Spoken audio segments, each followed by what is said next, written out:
আজকে পাটিগণিত থেকে ১০০টা প্রশ্ন আমরা এক জায়গায় করব। দেখুন, অনেক কিছুই এর মধ্যে এমন অনেক প্রশ্ন আছে যেগুলো খুব সাধারণ। যেরকম যদি আপনাকে হঠাৎ করে জিজ্ঞাসা করা হয় যোগ কাকে বলে বলুন তো? আমরা সবাই জানি, কিন্তু একটা ইন্টারভিউ যখন জিজ্ঞাসা করছে বলুন তো যোগ কী? তার তো একটা ঠিকঠাক একটা ডেফিনেশন তো লাগে, তাই না?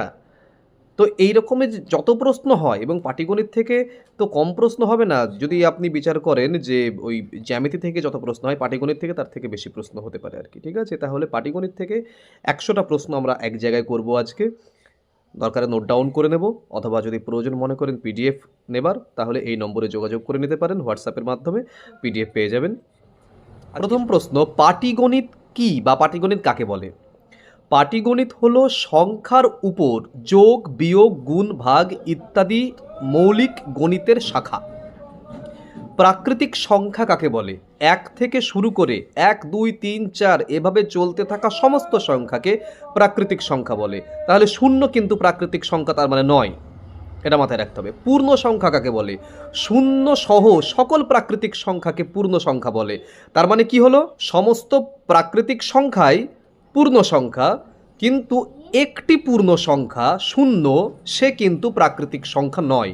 তাহলে এমন একটি সংখ্যা বলুন যে সংখ্যাটি পূর্ণ সংখ্যা কিন্তু প্রাকৃতিক সংখ্যা নয়, সে হচ্ছে 0 বা শূন্য। জোড় সংখ্যা কাকে বলে? যে সংখ্যা 2 দিয়ে নিঃশেষে ভাগ করা যায় তাকেই বলা হয় জোড় সংখ্যা। বিজোড় সংখ্যা কাকে বলে? যে সংখ্যাকে 2 দিয়ে ভাগ করা যায় না তাকে বিজোড় সংখ্যা বলে। জোড় সংখ্যা চেনার উপায় কি? সংখ্যার শেষে 2, 4, 6, 8, 0 থাকবে। বিজোড় সংখ্যা চেনার উপায় কি? সংখ্যার শেষে 1, 3, 5, 7, 9 থাকবে। মৌলিক সংখ্যা কাকে বলে? যে সংখ্যার মাত্র দুটো গুণনীয়ক 1 এবং সে নিজে, তাকে বলা হয় মৌলিক সংখ্যা। যৌগিক সংখ্যা কাকে বলে? যে সংখ্যার 2-এর বেশি গুণনীয়ক থাকে, অর্থাৎ 1 হয়, সে নিজে হয় এবং সেটা বাদেও গুণনীয়ক থাকে, তাকে বলা হয় যৌগিক সংখ্যা। যেরকম যদি আমি 4 বলি, তাহলে 4কে 1 দিয়ে, 2 দিয়ে, 4 দিয়ে, 3টে দিয়েই ভাগ করা যায়, অর্থাৎ 1 এবং 4 নিজে বাদে তাকে 2 দিয়েও ভাগ করা গেল, তার মানে এটা যৌগিক সংখ্যা। আর আমি যদি বলি 7, তাহলে 7কে কিন্তু 1 দিয়ে ভাগ করা যায়, আর শুধুমাত্র 7কে দিয়ে ভাগ করা যায়, আর কোনো সংখ্যা থাকে না উৎপাদক হিসেবে। তাই 7 হচ্ছে একটি মৌলিক সংখ্যা। আচ্ছা, 1 তাহলে কি সংখ্যা? 1 মৌলিকও নয়, যৌগিকও নয়। 2 কি সংখ্যা? 2 জোড় সংখ্যা ঠিকই, কিন্তু 2 কিন্তু যৌগিক সংখ্যা নয়, 2 কিন্তু মৌলিক সংখ্যা, কারণ 2কে 1 এবং 2 দিয়েই শুধুমাত্র ভাগ করা যায়। তাহলে এমন একটি সংখ্যা বলুন যে জোড় কিন্তু মৌলিক, সে হচ্ছে 2। গুণনীয়ক কাকে বলে? যে সংখ্যা দ্বারা অন্য একটি সংখ্যাকে ভাগ করা যায় তাকে বলা হয় সেই সংখ্যার গুণনীয়ক। যেমন 9কে যদি বলি, তাহলে 1, 3, 9 এই 3টে গুণনীয়ক। গুণিতক কাকে বলে? কোনো সংখ্যাকে 1, 2, 3 ইত্যাদি দিয়ে গুণ করলে যে সংখ্যাটি পাওয়া যায় তাকে বলা হয় গুণিতক। যেমন 4-এর গুণিতক 8, 12, 16, কিন্তু গুণনীয়ক 1, 2, 4। গসাগু কি? 2 বা ততোধিক সংখ্যার বৃহত্তম সাধারণ গুণনীয়ক। লসাগু এবং গসাগু এর ফুল ফর্ম অবশ্যই মুখস্থ করতে হবে। লঘিষ্ঠ সাধারণ গুণিতক, গরিষ্ঠ সাধারণ গুণনীয়ক। ভগ্নাংশ কি জিনিস? দেখুন, আমরা সবাই জানি ভগ্নাংশ কাকে বলে, কিন্তু ভগ্নাংশ কাকে বলে জিজ্ঞাসা করলে তো একটা উত্তর দিতে হবে।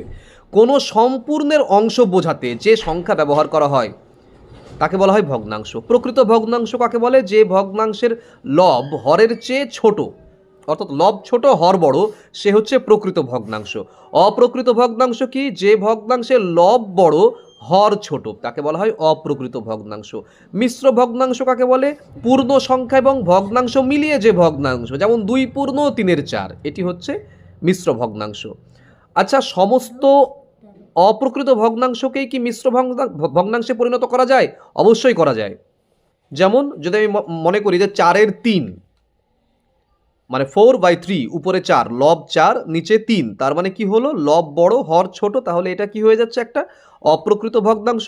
তাহলে 4কে যদি আমরা 3 দিয়ে ভাগ করি, 3 একে 3, তাহলে 1 পূর্ণ 1-এর 3, তাহলে মিশ্র ভগ্নাংশ হলো। অর্থাৎ মিশ্র ভগ্নাংশকে অপ্রকৃত ভগ্নাংশে পরিণত করা যায়, অপ্রকৃত ভগ্নাংশকে মিশ্র ভগ্নাংশে পরিণত করা যায়, কিন্তু প্রকৃত ভগ্নাংশকে মিশ্র ভগ্নাংশে পরিণত করা যায় না। দশমিক ভগ্নাংশ কি জিনিস? যে ভগ্নাংশ দশমিক চিহ্নের মাধ্যমে প্রকাশ করা হয় তাকে বলা হয় দশমিক ভগ্নাংশ। যে আমি যদি বলি 1.5 এটা হচ্ছে দশমিক ভগ্নাংশ, আর আমি যদি বলি 1/2 সেটা মিশ্র ভগ্নাংশ। শতকরা কি? প্রতি 100 অংশে প্রকাশিত মানকে শতকরা বলে। 50% এই কথাটার অর্থ কি? 100 ইউনিটের মধ্যে 50 অংশ, তার মানে 1/2 মানে অর্ধেক অংশ। অনুপাত কি জিনিস? দুটি সমজাতীয় রাশির তুলনাকে বলা হয় অনুপাত।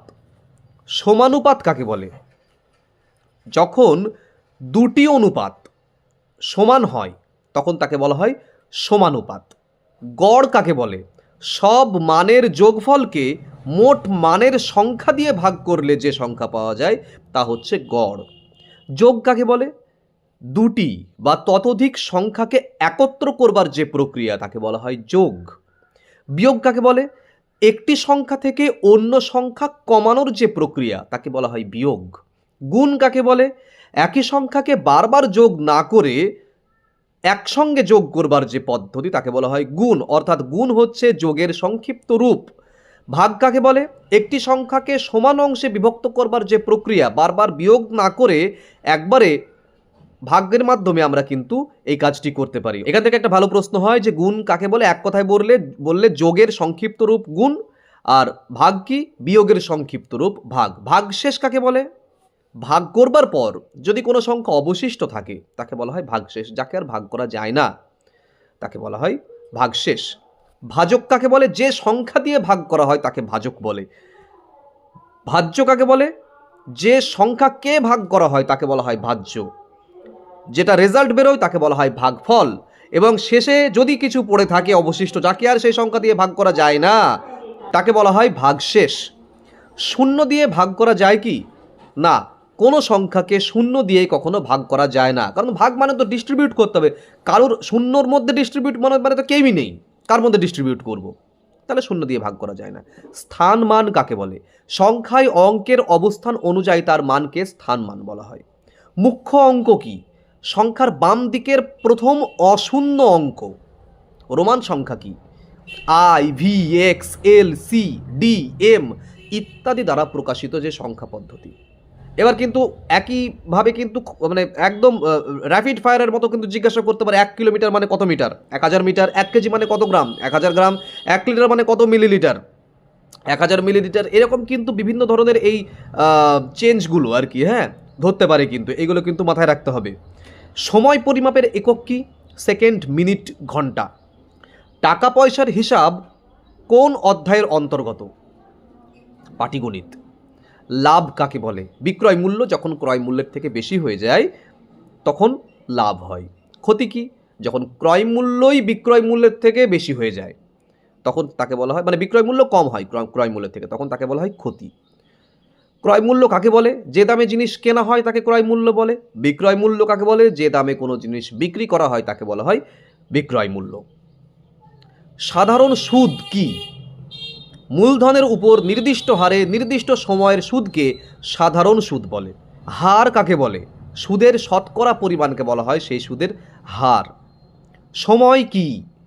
যত মানে এই সুদ আসল অঙ্কের ক্ষেত্রে সময় কাকে বলে? যত বছর বা মাসের জন্য টাকা রাখা হয় সেটাই হচ্ছে সময়। ওজন পরিমাপে কোন যন্ত্র ব্যবহার করা হয়? দাঁড়িপাল্লা। সময় গণনার ক্ষেত্রে কোন ঘড়ি ব্যবহার করা হয়? দেয়াল ঘড়ি বা হাত ঘড়ি। ক্যালেন্ডার দিয়ে কি শেখানো যেতে পারে? দিন, মাস, বছর আমরা শেখাতে পারি বাচ্চাদের। সংখ্যা রেখা কি? সরল রেখায় সংখ্যার অবস্থান দেখানো।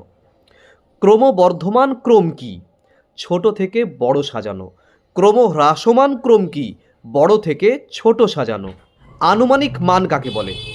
যে কোনো কিছুর কাছাকাছি মান নির্ণয়কে আনুমানিক মান বলা হয়। রাউন্ড অফ কাকে বলে? সংখ্যাকে কাছাকাছি পূর্ণ সংখ্যায় নিয়ে যাওয়াকে রাউন্ড অফ বলা হয়। ডেটা কাকে বলে?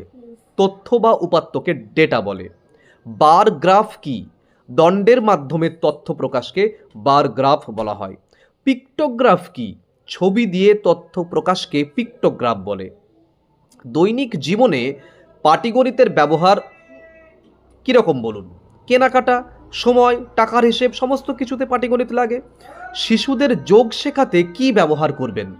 কাঠি, পাথর, বীজ, গুণ শেখানোর সহজ উপায় কি? গুণের ছড়া, বাস্তব কোনো উদাহরণ দেওয়া ইত্যাদি। ক্লাসে ভগ্নাংশ বোঝাতে কি ব্যবহার করবেন? কাগজ দিয়ে ভাগ করে আমি ভগ্নাংশ বোঝাতে পারি ক্লাসে। শতকরা বোঝাতে কি ব্যবহার করবেন? চার্ট বা ১০০টি দানা কোনো কিছুর নিয়ে আসলাম, নিয়ে এসে আমি ক্লাসে বোঝাতে পারি সেটা। গল্পের মাধ্যমে কি শেখানো যেতে পারে? পাটিগণিতের যোগ বিয়োগ সমস্ত কিছু শেখানো যেতে পারে। পাটিগণিতে টিএলএম কেন দরকার? বিষয় সহজ এবং আনন্দময় করতে টিএলএম এর দরকার। গণিতে ভয় কাটাবেন কিভাবে একটি বাচ্চার? খেলাধুলা, গল্প দিয়ে এবং বাস্তব উদাহরণ দিয়ে। মানসিক গণনা কাকে বলে? মনে মনে হিসাব করে কোনো কিছুর উত্তর বলাকে বলা হয় মানসিক গণনা। দ্রুত হিসাবের গুরুত্ব কি? মানে পাটিগণিত শিখে দ্রুত হিসাব করব, তার গুরুত্ব কি দৈনন্দিন জীবনে? দৈনন্দিন জীবনে বেচা কেনা থেকে শুরু করে যে কোনো কিছু মানে ব্যবহারিক মানে বাজারে গেলে লাগে, টাকা গুনতে লাগে, সমস্ত কিছু ক্ষেত্রে লাগে কিন্তু। হ্যাঁ, সংখ্যা লেখা শেখানোর উপায় কি? ডট টু ডট পদ্ধতি। শূন্যের গুরুত্ব কোথায়? স্থান মান নির্ধারণে। বড় সংখ্যা পড়াবেন কিভাবে ক্লাসে? স্থান মান চার্ট দিয়ে। টাকা গণনা শেখাবেন কিভাবে ক্লাসে? নকল নোট বা কয়েন দিয়ে আমরা করতে পারি সেটা। সময় শেখাতে কি ব্যবহার করবেন? কাগজের ঘড়ি বানিয়ে আনতে পারি, অথবা ক্লাসরুমে যদি ঘড়ি থাকে সেটাকেও আমরা ইউজ করতে পারি। মাপজোক শেখানোর উপায় কি? বাস্তব বস্তু দিয়ে শেখাতে হবে। যোগের ধর্ম কয়টি? যোগের ধর্ম প্রধানত 3টি। বিনিময় ধর্ম কাকে বলে? অদল বদল করলেও ফল একই থাকে, এটা হচ্ছে বিনিময় ধর্ম। সহযোগ ধর্ম কাকে বলে? দলবদ্ধ করলেও ফল একই। বিয়োগে বিনিময় ধর্ম আছে কি? না, বিয়োগে কোনো বিনিময় ধর্ম নেই। গুণে বিনিময় ধর্ম আছে কি? হ্যাঁ, গুণে বিনিময় ধর্ম রয়েছে। ভাগে বিনিময় ধর্ম আছে কি? ভাগে বিনিময় ধর্ম নেই। সংখ্যার তুলনা কিভাবে করবেন? Greater than, less than, equal to ইত্যাদি চিহ্ন ব্যবহার করতে পারি আমরা। সংখ্যা লেখার আন্তর্জাতিক পদ্ধতি কি? মিলিয়ন পদ্ধতি। ভারতীয় পদ্ধতি লাখ, কোটি। একক ভগ্নাংশ কি? লব যদি 1 হয় তাকে একক ভগ্নাংশ বলা হয়। সমান ভগ্নাংশ কি?